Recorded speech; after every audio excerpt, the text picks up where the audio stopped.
to get their complete protein. Okay. Fats. Back in the 90s, fats were demonized as they were the ones picked on. Now it's carbohydrates.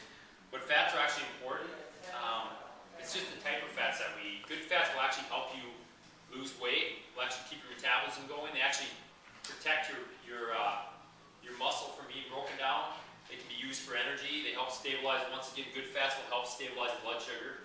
So when we get into what's a stabilized blood sugar thing, we're going to get more in depth in that. But that's important. Stable blood sugar is important. Just if you leave here with one thing tonight, keeping your blood sugar stable is the key.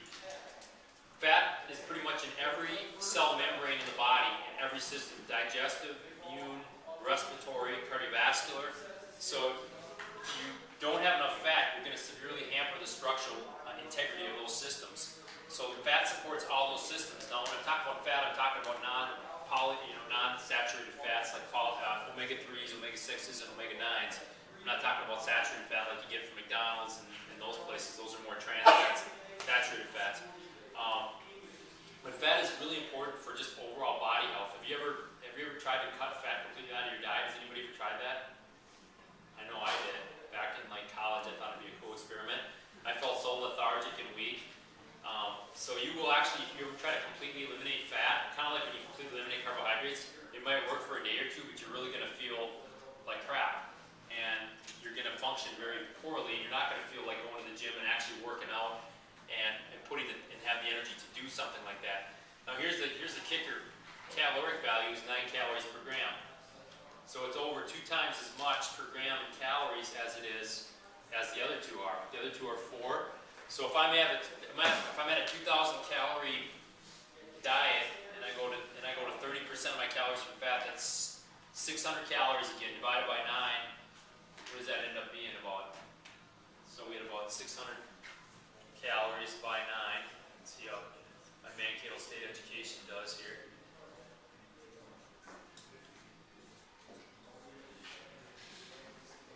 So about 66 grams or so, 67 grams of fat versus 150 grams of protein. Can you see the difference there? But I mean, how many people go in and they see, how many people, you don't have to raise your hands, but I'm sure a lot of us look at something and we see, well, we've got about equal grams of protein and fat, so it's pretty good. So if it was equal, you'll actually have twice as much fat as protein in there. Has anybody ever done that though? Kind of said, well, gram for gram, it's the same. Has that been an assumption that people have done in the past? So when you're looking at caloric content, you're looking at, you got to look at calories per gram. And then when you start to get an idea of where your calories are at, you can start breaking down how many grams should I have per day. Great sources are nuts, avocados, olive oil, canola oil, flaxseed. Even some salad dressings are good. You just got to be careful. Some of them have a lot of sugar in them. And once again, it's 30% of the calories coming from fat. So really a good place to start calorically. What am I going to break down? 40% carbohydrate, 30% protein, 30% fat. It's a nice balanced mix. You don't have to stay right tight with that, but right in that range. Typically, what do I see? I see about 60, 70% carbs, maybe 20, 30%. Fats are usually pretty close to where they need to be, and about 10, maybe even less on protein. That's typically what I see in a food journal. I probably do about 10 of them every Monday.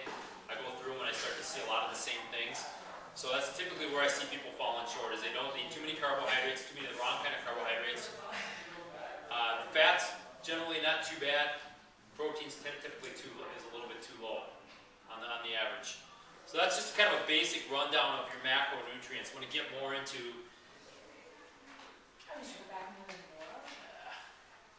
Eric, hit the arrow that said. The arrow? I don't have my clicker. So I'm going to talk about something called insulin resistance. Why do people have cravings? Why is it so hard to stick to their diets? Why is it so hard? Why do I feel like I have to eat every night? And really the culprit for all these symptoms is something called insulin abuse, insulin resistance. Has anybody ever heard of that in here? Metabolic syndrome, syndrome X. It's got a lot of aliases, but it's all kind of based on the same thing. It's there you go.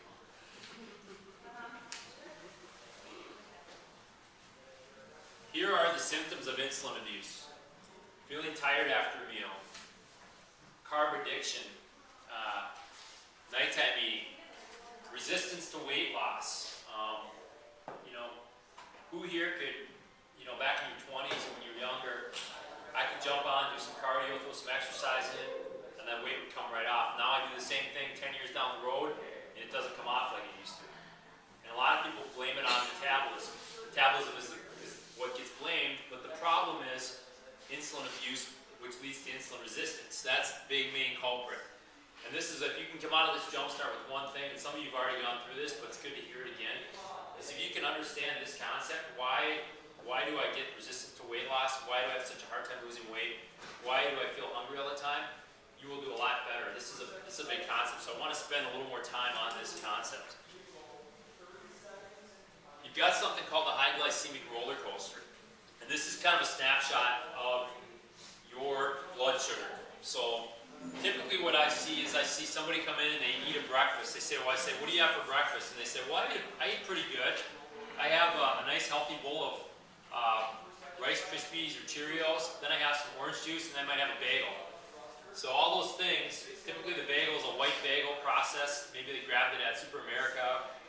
Or sometimes the orange juice is some kind of processed orange juice they pour in, which is orange juice is mostly sugar. A lot of people don't realize that most juice is pretty high in sugar and is going to raise your blood sugar really quick. So they eat a lot of carbohydrates, and simple carbohydrates that are processed. And what that does is it dumps a lot of sugar into your blood really fast. So here comes the sugar. It's peeking into your blood. It hits your bloodstream. Your body basically sees that happening, and your pancreas says, okay, we got a major tidal wave of sugar coming in. We need to get that under control now. So what we're going to do is we're going to release a bunch of insulin.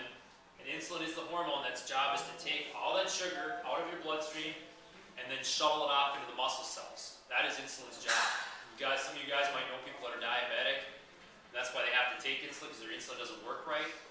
Because their insulin is an important job, because it has to take that sugar and move it to the liver or the muscle cells. So it's going to do that, and it's going to give you a proportionate response. So if you throw a lot of sugar into your bloodstream, you're going to throw a lot of insulin in there to counteract that, and that's going to drive your blood sugar down. That's the crash that happens. Everybody here has probably experienced the crash. It's after the big holiday meal, and you go lay on the couch and you want to take a nap. That's the crash. So, and then all of a sudden, a few hours later, gosh, I'm hungry again. And then I got another treat or high carb. I'm craving something. I need to eat something. Then do it again. And meanwhile, when you get down here, your body's alarm sounds because your blood sugar's crashed. You start kicking out cortisol. You start kicking out adrenaline to try to drive this blood sugar back out. That's where the cravings kick in.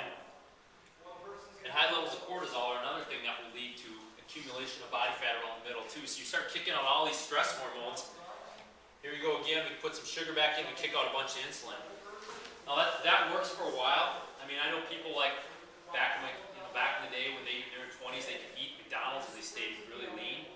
And all of a sudden I see, like I go back to my 20-year reunion this summer, and those same people are now have a big belly because they've never changed their habits. But what happens is when you do this over time, when you're spiking your blood sugar, what happens? Your body becomes your pancreas is kicking out a bunch of insulin. There's little doorways to your muscle cells. Remember, that's where insulin needs to take the sugar.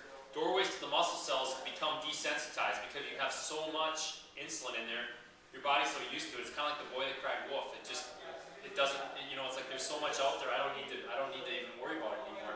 So basically, those doors become shut, and now you've got that blood sugar coming down the tracks like a train track. The insulin's carrying it down. Guess what? It's not going. It's trying to get into those muscle cells. It's not going there anymore. So it only has one choice. Guess where it's got to